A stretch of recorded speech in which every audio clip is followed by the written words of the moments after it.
Olá, eu sou Alice e estamos falando de relacionamentos sociais.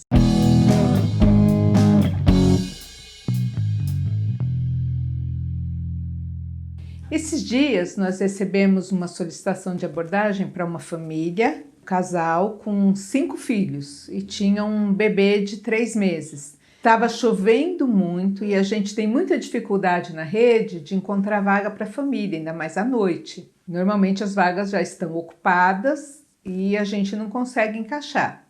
Então só tinha serviços separados, tinha serviço que acolhia mulheres com filhos e o homem iria para outro serviço. E aí a família não aceitou esse encaminhamento, apesar da chuva, apesar das crianças pequenas, né? E o orientador que estava acompanhando me mandou uma mensagem muito indignado, né? Dizendo que os pais eram egoístas porque só estavam pensando neles, que não estavam pensando nas crianças, né? Que com aquela chuva tinham recusado o acolhimento. E aí eu fiquei pensando, né? A gente tem o hábito, e acho que o grande desafio na rede de atendimento da assistência social, de não fazer julgamentos prévios.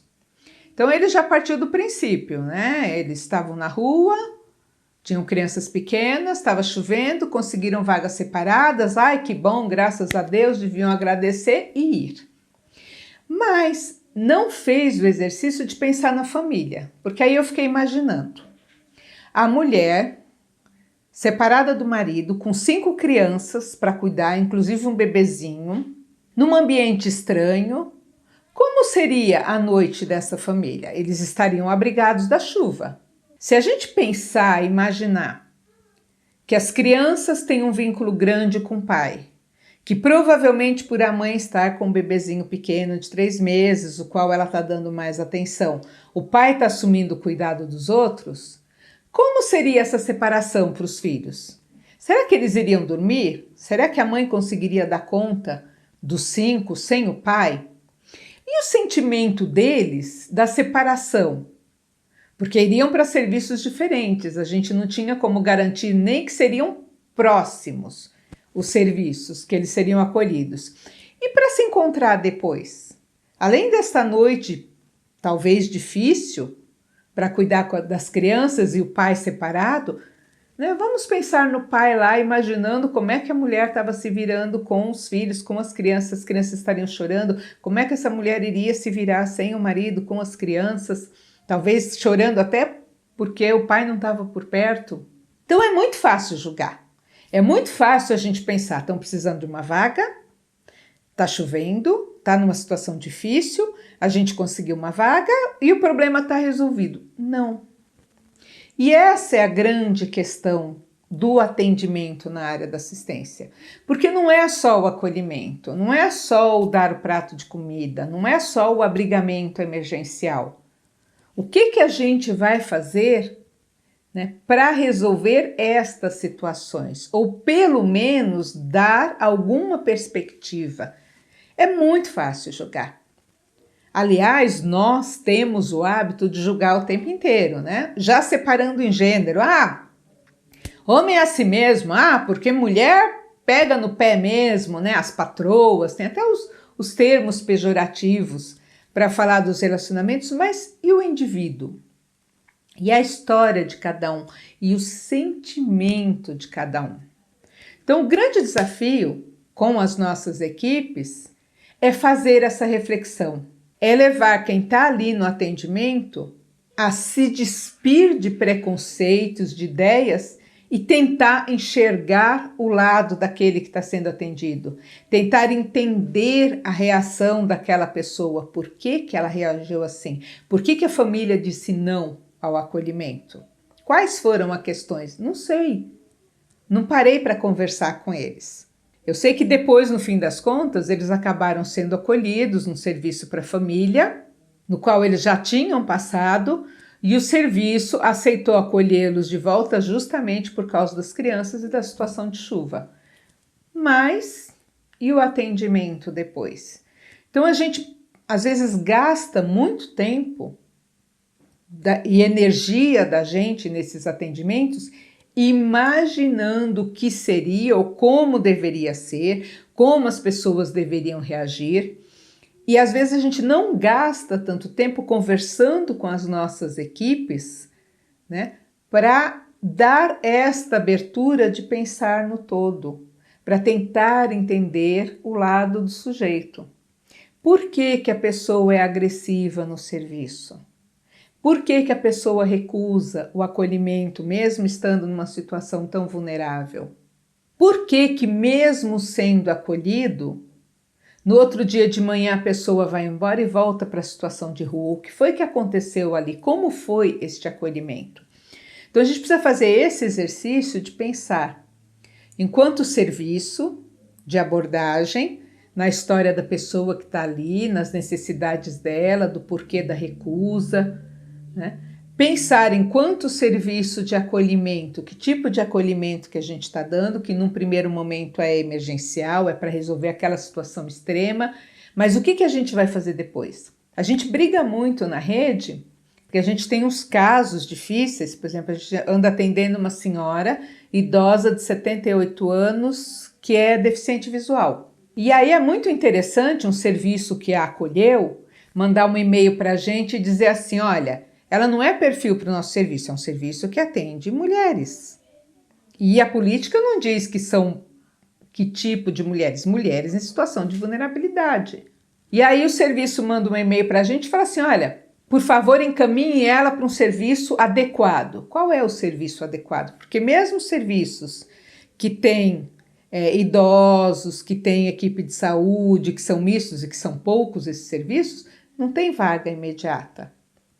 E para encaminhar para esses serviços, não somos nós, serviços de abordagem, que vamos conseguir a vaga. Ela tem que estar dentro de um serviço, que acesse o CREAS, que faça articulação e que a encaminhe para o serviço adequado. Mas jogam de volta para a gente.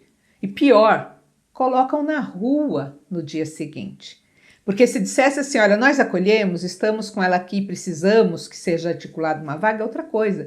Estamos acolhendo, estamos atendendo, mas no outro dia a mesma pessoa está na rua do mesmo jeito solicitando vaga. E aquele serviço que recebeu ontem não quer mais receber hoje, porque sabe que é demanda, que precisa de atenção, que precisa de ajuda, às vezes, para o ambiente, até porque se é uma pessoa com deficiência visual e ela não conhece o ambiente, ela precisa que as outras pessoas ajudem para dizer onde é o banheiro, onde é o refeitório, onde está a sua cama.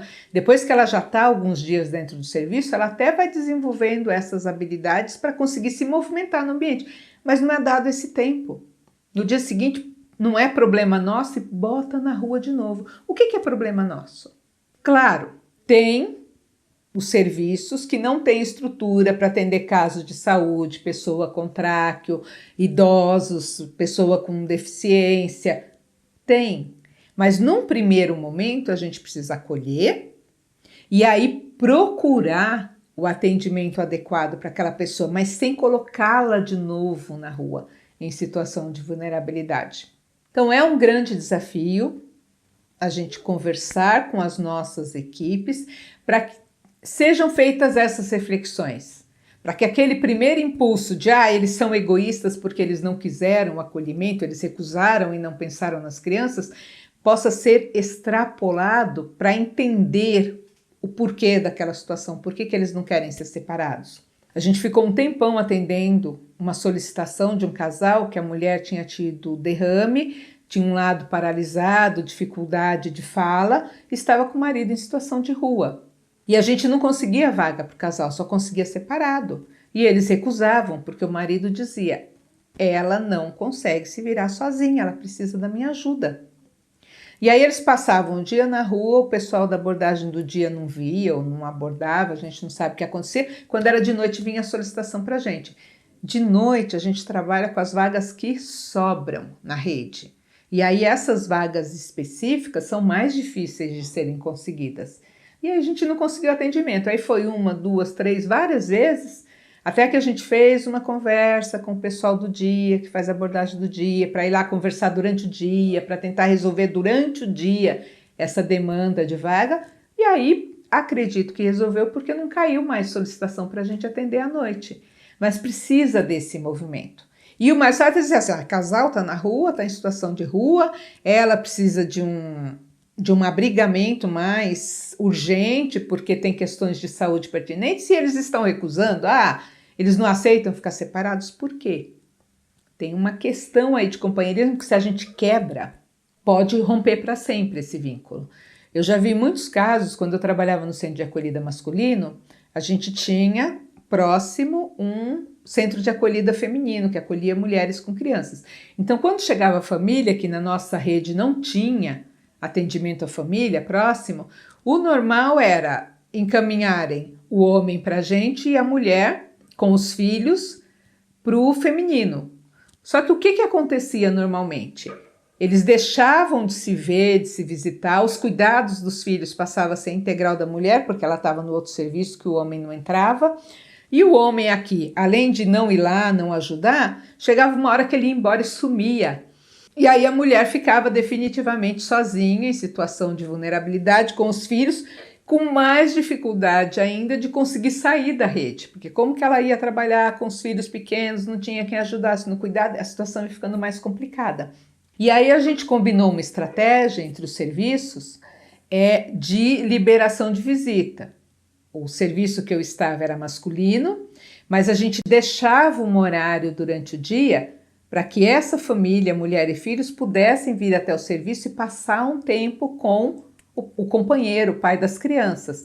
Às vezes até algumas refeições juntos, a gente fazia alguns momentos em que eles podiam conviver dentro do grupo, sem risco, com acompanhamento, mas conviver enquanto família. E o de mulher criou a mesma estratégia no horário do jantar. Então, no horário do jantar, eles permitiam que o homem fosse até lá para ajudar a mulher a cuidar dos filhos por um determinado horário, dar comida junto, né? Não ia para os quartos, não tinha esse acesso, mas ele ficava no refeitório e depois vinha para o nosso serviço para dormir. E a gente se conversava para manter esse vínculo. E aí ficava mais fácil, os dois serviços se juntavam para fazer uma estratégia de saída dessa família da rede, porque aí trabalhava como família.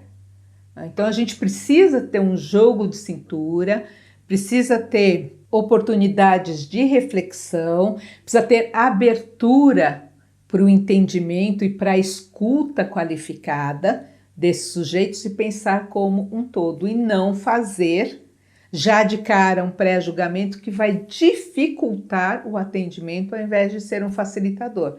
E a gente está ali para ser um facilitador da inclusão, da entrada na rede, depois do desencadeamento da autonomia, que é o objeto do atendimento da assistência social. Aquela situação extrema de vulnerabilidade, o que a gente quer é que o sujeito saia daquela situação e assuma a sua vida. E acesse as políticas públicas e acesse todos os mecanismos que estão aí à disposição do cidadão para que possa assumir o controle da sua vida novamente. Então pense nisso, como está a sua reflexão, se você está dando oportunidade, né, de refletir esses primeiros preconceitos, pensamentos que a gente tem numa situação dessa. Então se prepare para essa abertura e converse com a sua equipe de atendimento, converse com a rede, né, para que a gente possa amadurecer essa escuta e ser mais aberto, mais inclusivo, procurar entender melhor o sujeito objeto do nosso atendimento. Então por hoje é isso, eu sou Alice, estamos falando de relacionamentos sociais. Se você gostou, não deixe de curtir, de nos seguir nas redes, no Instagram, no Facebook, no YouTube. Tem aí os e-books, né, com vários assuntos disponíveis para te ajudar a refletir também, para ajudar a equipe a refletir e estão à disposição. Gostou? Curta, compartilhe. Até a próxima!